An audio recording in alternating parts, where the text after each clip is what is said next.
Hello இன்னைக்கு நம்ம ஜிம்னோட ஃபனா மை ரொமான்டிக் ஹஸ்பண்ட் எபிசோட் 99 தான் பார்க்க போகிறோம். So heads must imagine yourself. Okay, வாங்க நம்ம வீடியோக்குள்ளே போகலாம். அதுக்கு முன்னாடி எத்தனை ட்விஸ்ட்டு அப்படின்னு எல்லாரும் கத்துறது எனக்கு புரியுது. இருந்தாலும் என்ன பண்ணுறது, ஸ்டோரி முடிய போகுது. ஸோ ட்விஸ்ட் இருக்க தானே செய்யும். ஓகே, வாங்க நம்ம வீடியோக்குள்ளே போகலாம். லாஸ்ட்டாக எதிர முடிச்சிருந்தோம் அப்படின்னா, என்ன அழுகக்கூடாதுன்னு நீங்கள் எதுக்கு அழுகிறீங்க?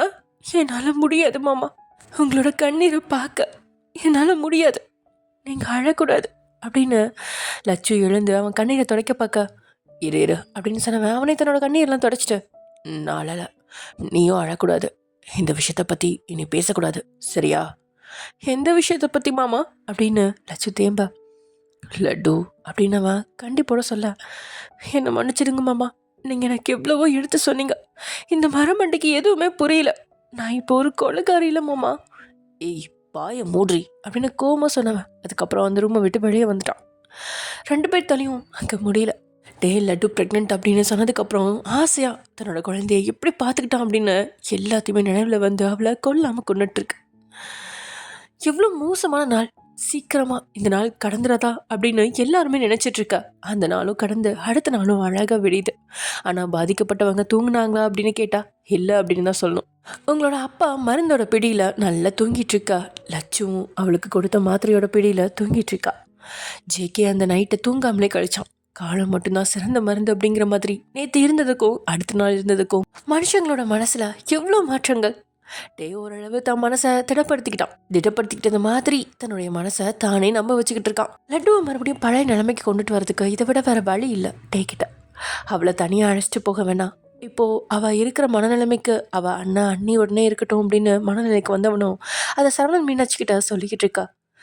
நாங்களும் இதை தான் நினச்சிக்கிட்டு இருந்தோம் எப்படி உங்ககிட்ட கேட்குறதுன்னு தெரியாமல் தான் தயங்கிட்டு இருந்தோம் அப்படின்னு அவங்க பேசிகிட்டு இருக்கும்போதே லட்சுவும் எழுந்து வரா.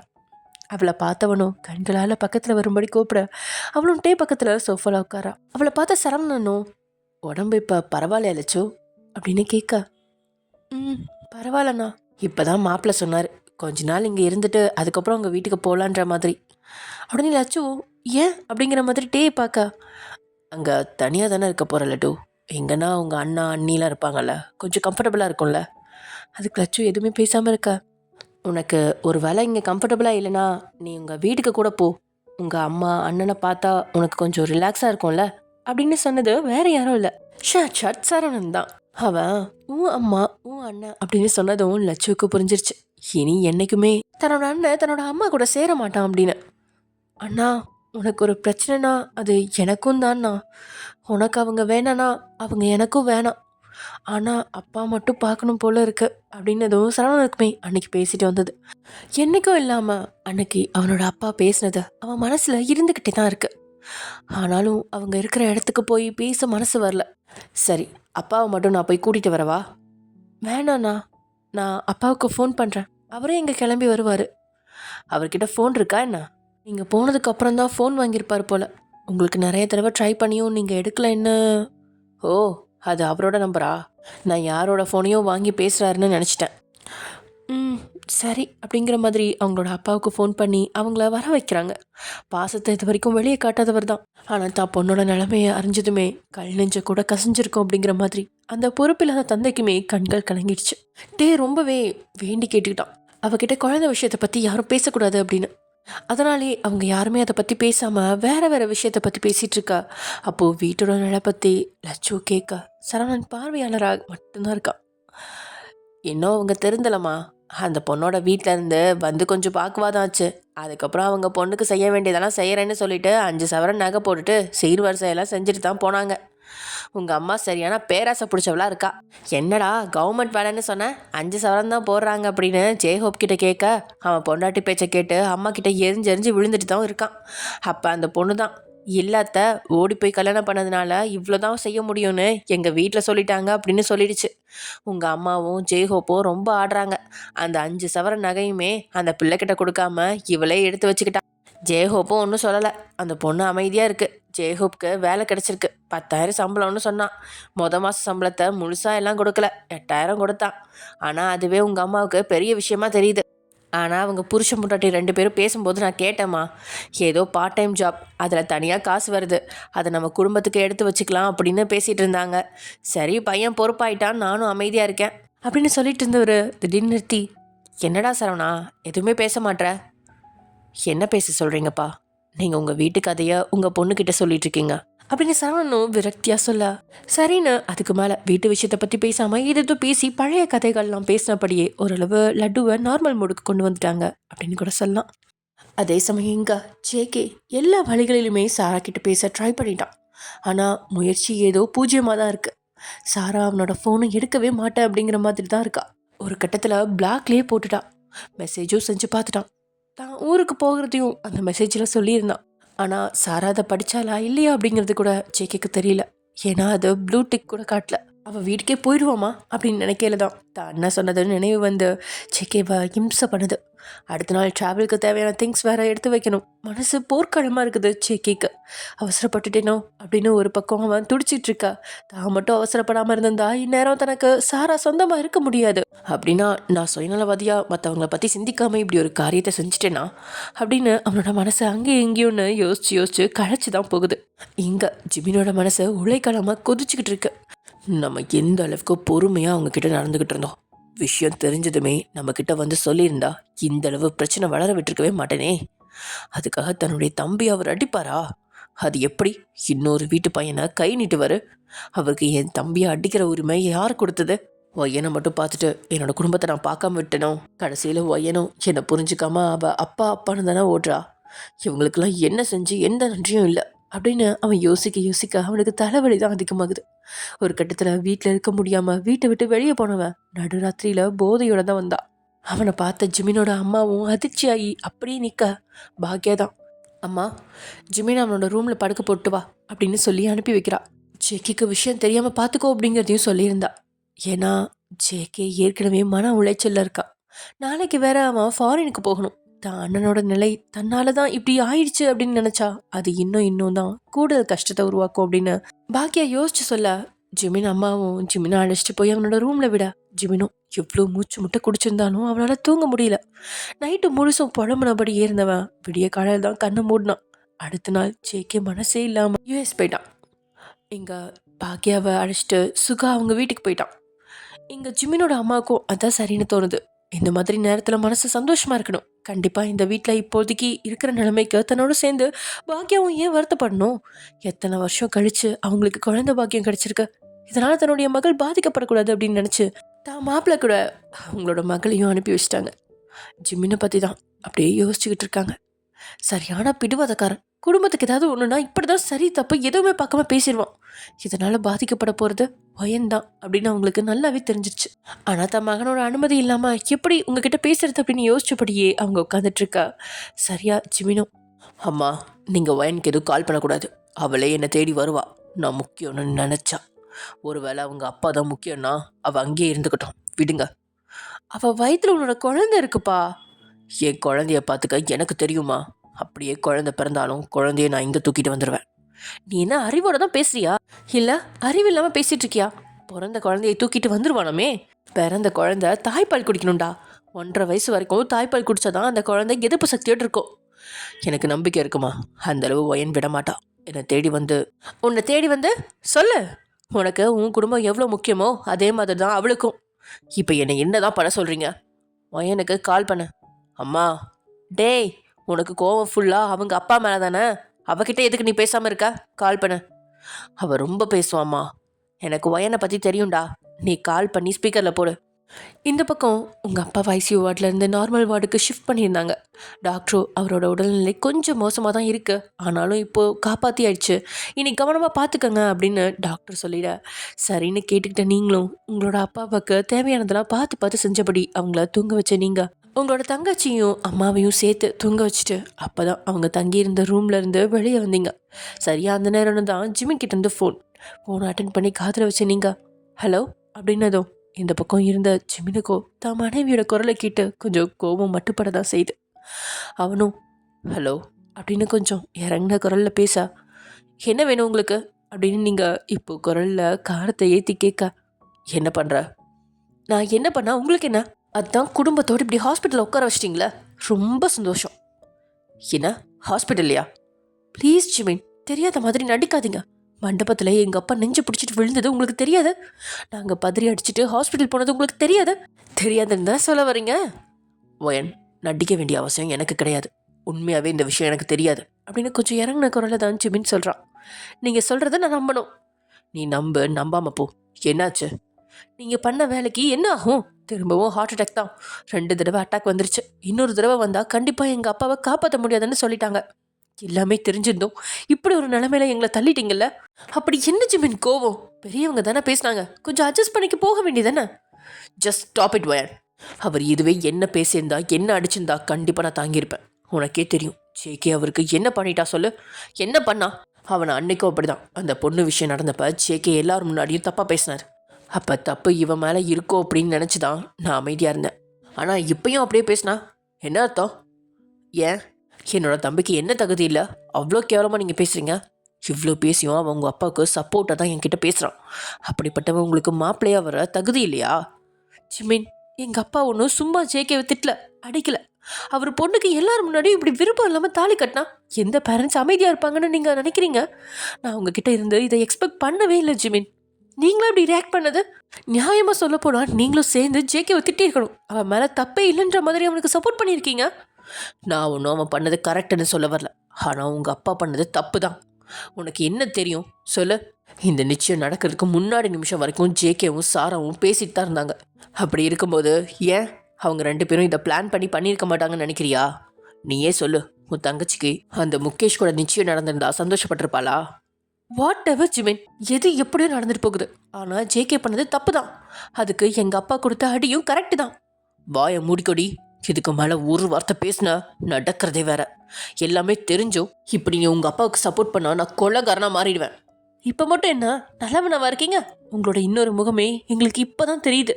கூடவே 1 வருஷம் பக்கம் உங்ககிட்ட வாழ்ந்திருக்கேன், எனக்கே தெரியல. என்னடி என்ன உனக்கு தெரியல? நீங்கள் இப்படி பிஹேவ் பண்ணுவீங்கன்னு.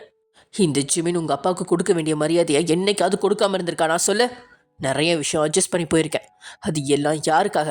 உனக்காக மட்டும்தான். ஆனால் நீ கூட இப்போ உங்கள் அப்பா தான் கரெக்டுன்னு சொல்லி சப்போர்ட் பண்ணுறல. சப்போர்ட் பண்ணிக்கிட்டு உங்கள் அப்பா கூடவே இருந்து கொடி. எப்பவும் இங்கே வந்துடாத. கண்டிப்பாக வரமாட்டேன். இப்படி ஒரு ரூடான செல்ஃபிஷான பர்சன் கூட இனிமேல் வாழவே மாட்டேன். வயன், பேசும்போது யோசிச்சு பேசுடி.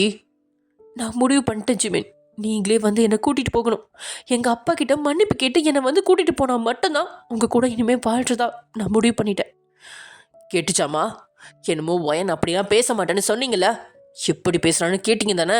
உங்கள் பேச்சை கேட்டு இவளுக்கு கால் பண்ண பாருங்க, என்ன சொல்லணும் அப்படின்னு சொன்னபடியே ஃபோனை கட் பண்ணி அதை தூக்கி தூர வீசின ஜிமின். அவங்க அப்பா கிட்ட நான் மன்னிப்பு கேட்கணுமா? நீங்களே சொல்லுங்க, நான் தப்பு பண்ணா சொல்லுமா? நீ தப்பு பண்ணலடா, ஆனால் நம்ம ஒயனுக்காக இதை பண்ணலாமே. ஒயனுக்காக என்ன முதுகெலும்பு இல்லாத பூச்சி மாதிரி அவர் முன்னாடி போய் நிற்க சொல்கிறீங்களா? என்னால் முடியாது. என்னோட தன்மானத்தை இழந்து அங்கே போய் நிற்க வேண்டிய அவசியம் எனக்கு இல்லை. ஜிமினா, அவங்க அப்பாவை வேற ஹாஸ்பிட்டலில் அட்மிட் பண்ணியிருக்காங்களாண்டா. ஏதாவது ஒன்று கிடக்க ஒன்று ஆகிட போகுதுடா. அதுக்கு தாம்மா சொல்கிறேன். இதோ இப்போ நான் பேசினதுனால தான் அவங்க அப்பா ஹாஸ்பிட்டல் அட்மிட் ஆகிருக்காருன்னு சொல்கிறா. இதுக்கு மேலேயும் நான் அவகிட்ட போய் பேசினேன்னு வைங்க, தேவையில்லாமல் ஏதேதோ பழியை என் மேலே தூக்கி போடுவாங்க. அவர் இப்போ நல்லா தான் இருக்காருன்னு தெரிஞ்சிருச்சுல்ல. விடுங்க, எது நடக்கணும்னு இருக்குதோ அது நடக்கும்.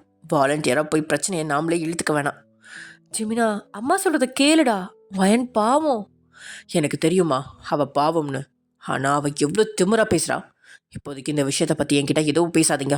எனக்கு வேலைக்கு டைம் ஆச்சு, நான் கிளம்புறேன் அப்படின்னு சொல்லிட்டு ஜிமின் அங்கேருந்து கிளம்பிட்டான். அதே சமயம் உங்கள் அப்பாவோட உடல்நிலை ஒரு வழியாக தேறி வர அவரை வீட்டுக்கு அழைச்சிட்டு போய் நல்லாவே 3 பேரும் கவனிச்சுக்கிட்டாங்க. என்ன ஆச்சரியம்னா, உங்கள் அப்பா சாரா கிட்ட கோவமாலாம் பேசல, சாதாரணமாக தான் பேசுகிறாரு. அவர் இப்படி இருக்கிற உடல்நிலையில் பிரச்சனையை பற்றி பேச வேணாம் அப்படின்னு யாருமே அதை பற்றி பேசாமல் அவருக்கு தேவையான நேரத்தில் மாத்திரை மருந்து சாப்பாடுன்னு கொடுத்து அவரை பார்த்துக்கிட்டாங்க. சாராக்கும் அவள் கழுத்தில் இருக்கிற தாலி வீட்டில் இருக்கிறவங்க கண்ணுக்கு தெரிஞ்சா அவங்க கோவம் தான் ஆவாங்க அப்படின்னு அவள் ரொம்பவே கஷ்டப்பட்டு அவளோட தாலியாக கவர் பண்ணுற மாதிரி காலர் வச்ச சுடிதார்லாம் போட்டுட்டு தான் இருக்கா. அதை யாருமே பெருசாக கண்டுக்கல. ஆனால் உங்களோட கண்ணுக்கு அது தப்பாமல் பட்டுருச்சு. இருந்தும் நீங்கள் எதுவுமே சொல்லலை. இப்படியே 1 வாரம் போயிருக்கா. அன்னைக்கு உங்கள் அப்பாவுக்கு ஃபோன் மேலே ஃபோன் வந்த மாயமே இருக்கா. உங்கள் அப்பாவும் ஃபோன் எடுத்து பேசினபடி தான் இருக்கார்.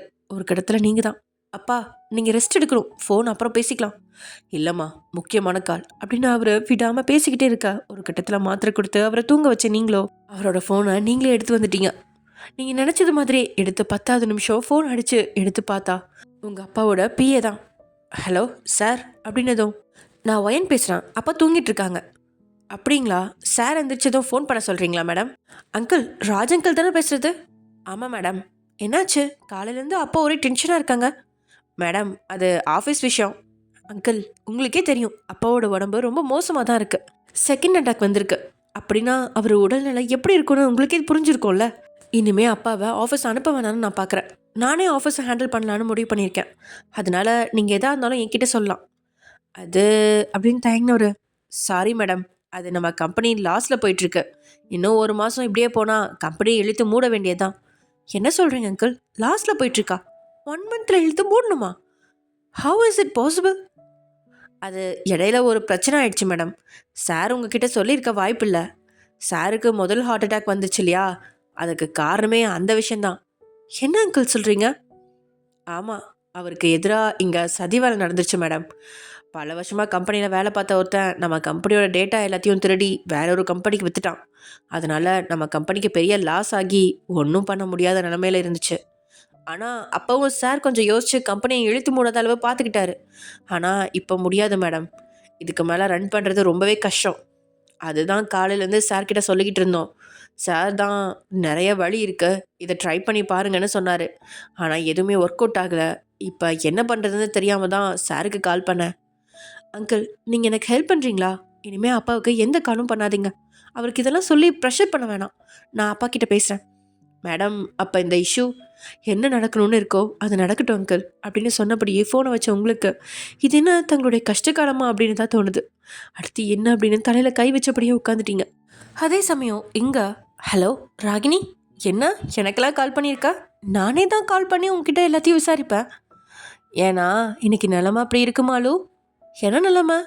நீ என்கிட்ட கேட்டுகிட்டே இருப்பீல, அந்த ஜிமினுக்கு சரியான பதில் கொடுக்கணும் அப்படின்னு. ஆமாம், அதுக்கு நீயும் நிறைய வழி எல்லாம் ட்ரை பண்ண. ஆனால் இப்போ நீ அவரை அடித்தா அவரால் எந்திரிக்கவே முடியாது. என்ன சொல்கிற? என்ன விஷயம்? ஏதாவது குட் நியூஸா? அவர் பொண்டாட்டியை விட்டு பிரிஞ்சிட்டாரா? அதான் எனக்கு குட் நியூஸ் அப்படின்னு வச்சுக்கோயேன். என்ன சொல்கிற? ஆமாம், சார் இப்போல்லாம் ஆஃபீஸ்க்கு வர்றதில்ல. அப்படியே வந்தாலும் ஒரே ட்ரிங்க்ஸ் தான். இப்போ தான் எனக்கு விஷயம் தெரிஞ்சுது. ஃபேமிலியில் பெரிய ப்ராப்ளமாக இருக்கும்னு நினைக்கிறேன். அதை விட இன்னொரு விஷயமும் தெரிஞ்சுது. என்ன? இவரோட மாமனார் கம்பெனி இருக்கு இல்லையா, அதை இழுத்து மூட போகிறாங்களாம். சரி, இதில் என்ன நமக்கு லாபம் இருக்குது? எப்படியும் அவங்க 2 பேரும் சேர்ந்துக்குவாங்க. எத்தனை தடவை பிரிஞ்சு சேர்ந்துருக்காங்க. ஆனால் இந்த தடவை அவங்க சேரக்கூடாது. ஒட்டு மொத்தமாக பிரித்து வைக்கணும். எப்படி சொல்கிற? விஷயத்த நான் சொல்கிறேன், அதை கச்சிதமாக முடிச்சிட்டா நமக்கு அமௌண்ட்டும் கிடைக்கும். என்ன அமௌண்ட்டும் கிடைக்குமா? எப்படி? ஆமாம்மாலோ, நம்ம பாஸுக்கு ஏகப்பட்ட எதிரிங்க இருக்காங்க. அவங்க மூலியமாக தான் இந்த விஷயமே எனக்கு தெரிஞ்சுது. இப்போ சார் இருக்கிற நிலமையில கண்டிப்பாக அவர் நம்மளை டீப்பாக வாட்ச் பண்ண சான்ஸ் இல்லை. ஸோ இதுதான் சரியான டைமு. ராகி, எனக்கு கொஞ்சம் புரிகிற மாதிரி சொல்லேன். சரி சொல்கிறேன், கேட்டுக்கோ. உண்மையாகவே நம்ம சாருக்கு இந்த விஷயம் தெரியாது. தெரிஞ்சிருந்தா கண்டிப்பாக அவர் ஒய்ஃப்க்கு ஹெல்ப் பண்ணியிருப்பார். ராகினி, அவரோட ஒய்ஃப் அப்பா இருக்கார் இல்லையா, அவர் கம்பெனி இருக்குல்ல, அந்த இடத்த எப்போ சார் வாங்கிட்டாரு. அது அவருக்கே தெரியாது. தெரியாதுன்னா எப்படி? எல்லாம் தில்லுமுள்ளு தான். நிறைய கருப்பாடு நம்ம கம்பெனியில் சுற்றிட்டு இருக்கு. அதில் யாரோ ஒருத்தர் தான் இந்த வேலையை பார்த்துருக்காங்க. இப்போ அது விஷயம் கிடையாது. அந்த டீட்டெயில் ஃபைல் மட்டும் நம்ம கைக்கு கிடச்சிதுன்னு வெயி, அதே மாதிரி டூப்ளிகேட் பேப்பர் ரெடி பண்ணி நமக்கு சாதகமாக என்ன வேணாலும் பண்ணலாம். எப்படி? உனக்கு எல்லாத்தையும் பொறுமையாக சொல்கிறேன், ஈவினிங் மீட் பண்ணலாம் அப்படின்னு சொன்னபடியே ராகினி ஃபோனை வைக்க, பக்கத்தில் இருந்தவரோ கண்டிப்பாக முடிச்சிடுவீங்களா, உங்களை நம்பலாமா அப்படின்னு கேட்க, ராகினியும் முடிச்சிடுவோம் சார், இதை மட்டும் எனக்கு பண்ணி கொடுத்துட்டா நீங்கள் எதிர்பாராத தொகையை விட ஜாஸ்தியாகவே கொடுக்க ரெடியாக இருக்கோம். இது கொஞ்சம் ரிஸ்கான விஷயந்தான் சார், ஆனாலும் நாங்கள் ட்ரை பண்ணுறோம். ஒரு வேளை விஷயம் தெரிஞ்சு ஜிமின் சார் எங்களை தூக்கிட்டா நீங்கள் எங்களுக்கு வேலை தர ரெடியாக இருக்கீங்க தானே? அஃப்கோர்ஸ், இதில் என்னம்மா உனக்கு சந்தேகம்?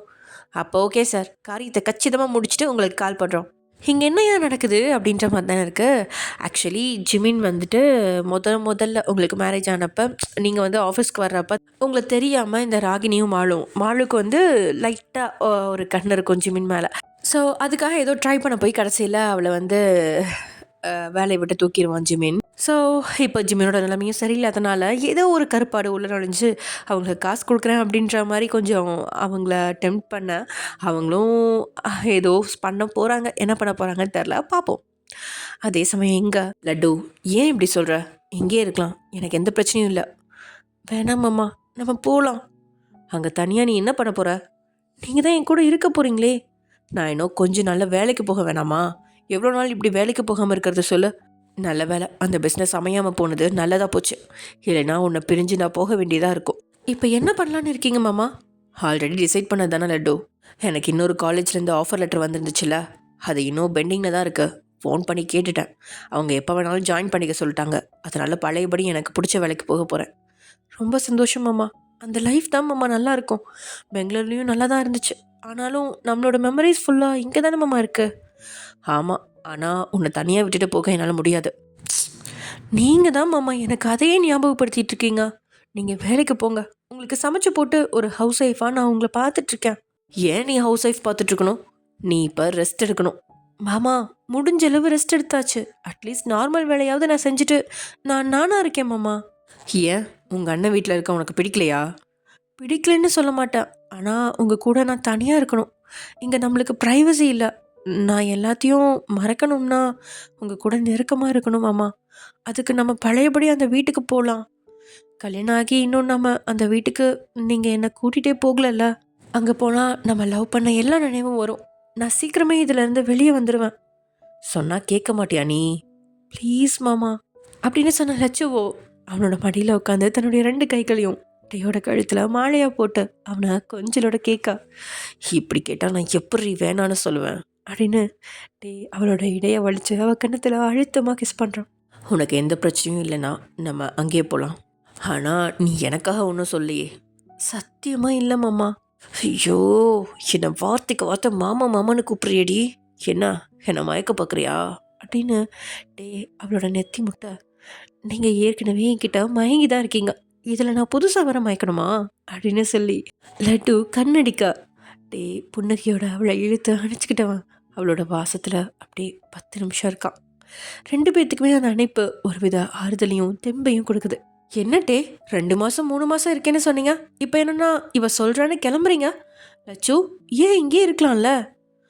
அண்ணி, நான் நல்லா தானே இருக்கேன். எனக்கு எந்த பிரச்சனையும் இல்லை அண்ணி. இனிமேல் இந்த ஊரில் தானே இருக்க போகிறோம். நீங்களும் அடிக்கடி அங்கே வாங்க, நாங்களும் அடிக்கடி வரோம். நான் அவர் கூட நிறைய டைம் ஸ்பெண்ட் பண்ணணும்னு நினைக்கிறேன் அண்ணி. உங்களுக்கு புரியுதா அப்படின்னு மீனாட்சியை பார்த்து லட்டு கேட்கா. மீனாட்சியும் புரியுது புரியுது. ஆனால் ப்ளீஸ் அண்ணி, தப்பாக நினைக்காதீங்க. எனக்கு எல்லாத்தையும் மறக்கணும்னா வேறு எதையாவது நான் ஆர்வமாக பண்ணணும். இங்கே இருந்தால் எல்லா வேலையும் நீங்களே பார்த்துட்ருக்கீங்க. எனக்கு எதுவுமே இருக்க மாட்டேங்குது. இப்போ எனக்குன்னு தனியாக ஒரு வீடு இருந்தால் எல்லா வேலையும் செய்கிறது என்னோடய டைம் ஓரளவு போயிடும். அதுக்கப்புறம் இவர் வேலைக்கு போயிட்டு வந்தால் இவரை பார்த்துக்கிட்டு நான் கொஞ்சம் பிஸியாக இருப்பேன்னு எனக்கு தோணுது. ஒரே இடத்துல தேங்கி இருந்தால் எப்படி அண்ணி என்னால் வெளியே வர முடியும்? மீனோ, விடு. அவள் தான் தெளிவாக முடிவெடுத்துட்டால, போயிட்டு வரட்டும். உண்மையை சொல்லப்போனால் லட்சு சொல்கிறதும் நல்ல ஐடியாவாக தான் இருக்குது. இங்கே இருந்தால் அவளை நம்ம பத்திரமா பார்த்துப்போம். பட் அவளால் இதுலேருந்து வெளியே வர முடியாதுன்னு தான் எனக்கும் தோணுது. அவங்க 2 பேருக்கும் இப்போ தான் கல்யாணம் ஆகிருக்கு. தனியாக அவங்களுக்கு ஸ்பேஸ் கொடுக்கணும்னு நான் நினைக்கிறேன் அப்படின்னு சரவணன் சொல்ல, சரி 2 பேரும் சந்தோஷமாக போயிட்டு வாங்க அப்படின்னு மீனாட்சியும் விருப்பமே இல்லாமல் சொல்ல, அப்போது இப்போவே கிளம்பலாமா அப்படின்னு லட்டு ஆசையாக கேட்க, அவளோட ஆர்வம் புரிஞ்சவங்களும் சரின்னு சொல்ல, நாங்களும் வரோம் அப்படின்னு சரவணன் மீனும் டே லட்சு கூட கிளம்பிட்டாங்க. எத்தனை நாள் ஆயிடுச்சு அந்த வீட்டுக்கு போய். லட்டு சொன்னது மாதிரி அந்த வீட்டில் அவங்களோட காதல் நினைவு அதிகமாகவே இருக்குது. ஒரு விளையாட்டே காரில் 4 பேரும் அந்த வீட்டுக்கு வந்து இறங்க லட்டுவுக்கோ பழைய நினைவுகள் வந்து ஒட்டிக்கிச்சு. அவள் காலேஜிலேருந்து கட்டடிச்சிட்டு இந்த வீட்டுக்கு வந்தது, அதுக்கப்புறம் டேவில் பொண்டாட்டின்னு பக்கத்தில் இருக்கிறவங்க எல்லாரும் முன்னாடியும் காட்டிக்கிட்டது அப்படின்னு எல்லாத்தையும் நினச்சபடியே மேலேறி வந்தவ அந்த வீட்டோட கதவை திறக்க போக அப்போ தான் போட்டி இருக்கிறத பார்க்குறான். அவள் திரும்பிட்டே பார்க்க அவளோட கையிலேயே அந்த சாவியை கொடுக்குறான் டே. அவள் புன்னகையோடே அந்த திறந்து உள்ளே போக, ஏய் வலது காலை எடுத்து வச்சு போலட்டு அப்படின்னதும் தான் அவள் சிரிப்போடையே வலது காலை எடுத்து வச்சு உள்ள நுழையிறா. சரவணனும் மீனாட்சியும் முதல் முறையாக இந்த வீட்டுக்குள்ளே வராங்க. ரொம்ப நாளாக யூஸ் பண்ணல, மெயின்டைன் இல்லாமல் அப்படியே இருக்குது. அதனால் கொஞ்சம் க்ளீனிங் ஒர்க் இருக்குது, நான் பார்த்துக்கிறேன். இன்றைக்கி மட்டும் நம்ம வெளியே ஆர்டர் போட்டு சாப்பிட்டுக்கலாம் அப்படின்னு டே சொல்லிட்டுருக்கா. டேய், நீங்கள் போய் உட்காருங்க, லட்சுவை பார்த்துக்கோங்க. நான் எதுக்கு இருக்கேன்? நானும் சரவணனும் சேர்ந்து க்ளீன் பண்ணுறோம்.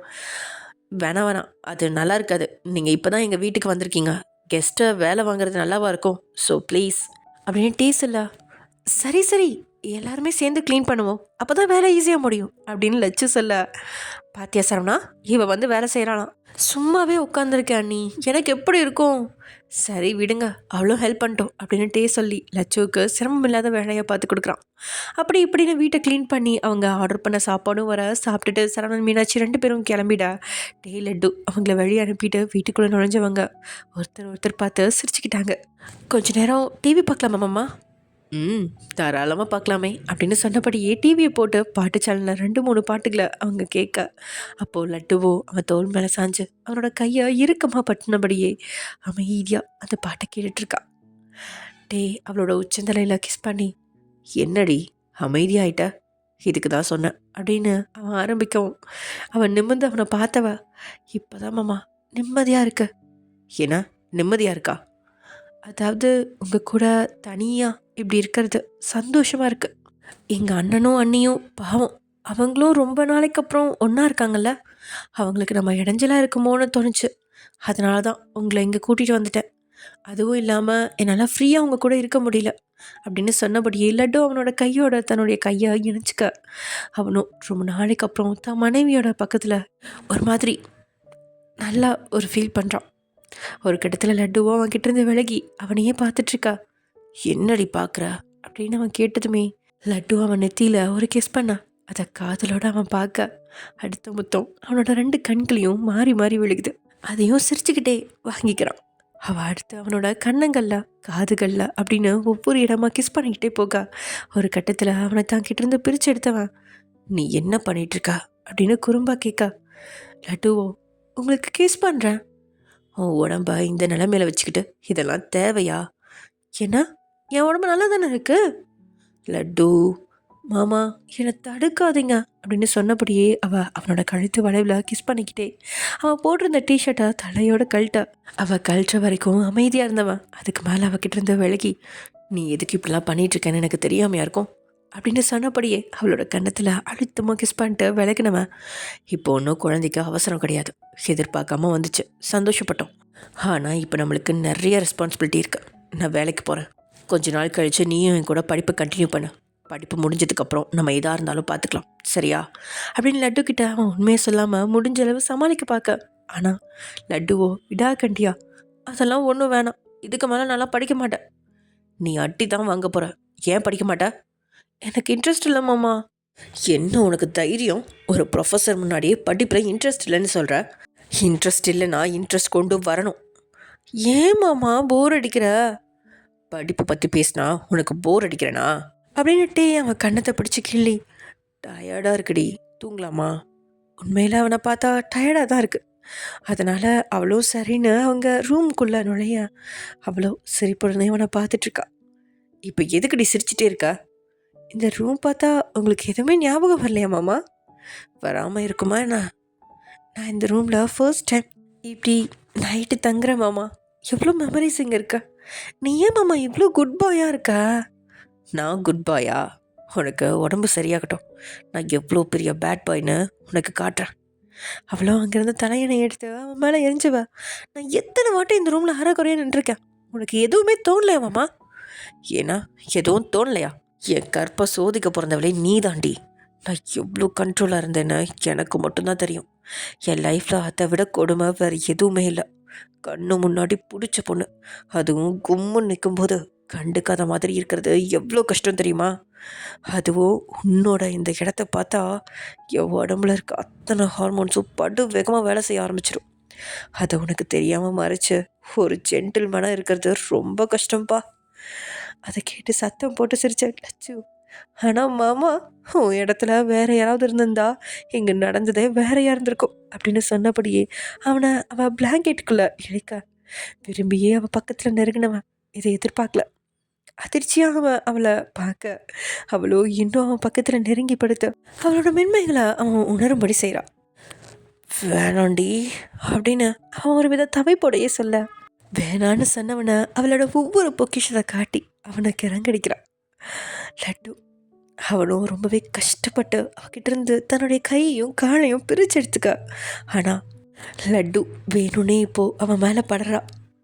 தன் அவளோட மென்மையில் தொலைஞ்சவனோ இப்போ அவளை இறுக்கி அணைச்சு கண்களை மூடினபடியே அவள் கழுத்து வளைவில் முகத்தை புதைச்சு அவளோட வாசத்தை வாசிக்க ஆரம்பிக்கிறான். ஓகே ஃப்ரெண்ட்ஸ், இதோட இந்த எபிசோட முடிச்சுக்கலாம். நெக்ஸ்ட் எபிசோட என்ன நடக்க போகுது அப்படிங்கிறத நெக்ஸ்ட் எபிசோடில் பார்க்கலாம். முடிஞ்ச வரைக்கும் இன்னும் ஒரு எபிசோடில் இந்த ஸ்டோரி முடிஞ்சிரும்னு நினைக்கிறேன். ஆமாம், ஆனால் அது லாங் எபிசோடாக இருக்கும். அண்ட் ஆல்சோ நிறைய விஷயங்கள் வந்து உடனே முடிஞ்ச மாதிரி இருக்கும். ஸோ மனசை தேர்த்திக்கோங்க. எஸ், ஆமாம்.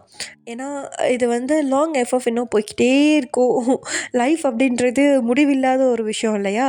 அதனால் எப்பயுமே ரெக்ட் ஹஸ்பண்டும் அதே மாதிரி தான் நீங்கள் சொன்னீங்க, எங்களுக்கு இன்னும் ஃபுல்ஃபில் ஆகலை அப்படின்ட்டு. கண்டிப்பாக எதாக இருந்தாலும் முடிகிறப்ப ஃபுல்ஃபில் ஆகாது. ஏன்னா அதுலேயே நம்ம வாழ்ந்துட்டோம் ஒரு வாழ்க்கையை. ஸோ அவங்களோட வாழ்க்கையை கூட இருந்து பார்த்துட்டு டக்குன்னு அதுக்கு மேலே வந்து எதுவும் இல்லை, அவ்வளோதான் சுபம் முடிச்சிட்டா வந்து நல்லா இருக்காது. யாருக்காக இருந்தாலும் அப்படி தான். அதுதான் இங்கேயும் நடக்க போகுது. ஸோ மனசை தேத்திக்கோங்க இப்போயே. ஓகே. அண்ட் இனிமேல் நம்ம கொஞ்சம் நிறையவே லாங் ஒன் ஷார்ட்ஸ் அப்புறம் அந்த மாதிரி தானே இப்போ போட்டுட்ருக்கேன். உங்களுக்கு அது பிடிக்கும்னு நினைக்கிறேன். அதே மாதிரி எதெல்லாம் உங்களுக்கு பிடிச்சிருக்கு அப்படின்றதெல்லாம் நீங்கள் கமெண்ட்ஸில் தெரிவிச்சிங்க அப்படின்னா தான் என்னால் அதுக்கு தகுந்த மாதிரி வீடியோஸ் போட முடியும். ஸோ யா, இனிமேல் முடிஞ்ச வரைக்கும் ஒரு 3 or 4 பார்ட்ஸ் அல்லது 1 ஷார்ட்ஸ் 2 ஷார்ட்ஸ் இதே மாதிரி முடிச்சிடுறேன். என்னைக்காவது முடிஞ்சால் லாங் எஃப்எஃப் நான் ஸ்டார்ட் பண்ணுறேன். Okay tears. அண்ட் ஆல்சோ இன்னொரு விஷயம், இன்னொரு 1 வீக்குக்கு வந்து நான் கொஞ்சம் பிஸியாக தான் இருப்பேன். ஏன்னா வீட் ஷிஃப்ட் பண்ணுற ஒரு ப்ராசஸில் இருக்கும். அதனால கொஞ்சம் நான் பிஸியாக தான் இருப்பேன். வீடியோ வந்துச்சுன்னா ஓகே, பட் வரலனா ஏன் என்னாச்சுன்னு நினைக்காதீங்க. வீட் ஷிஃப்ட் பண்ணுற ப்ராசஸில் இருக்கும். ஸோ அதனால் ஓகே டியர்ஸ், பாய். நம்ம நெக்ஸ்ட் வீடியோவில் பார்க்கலாம். பாய்.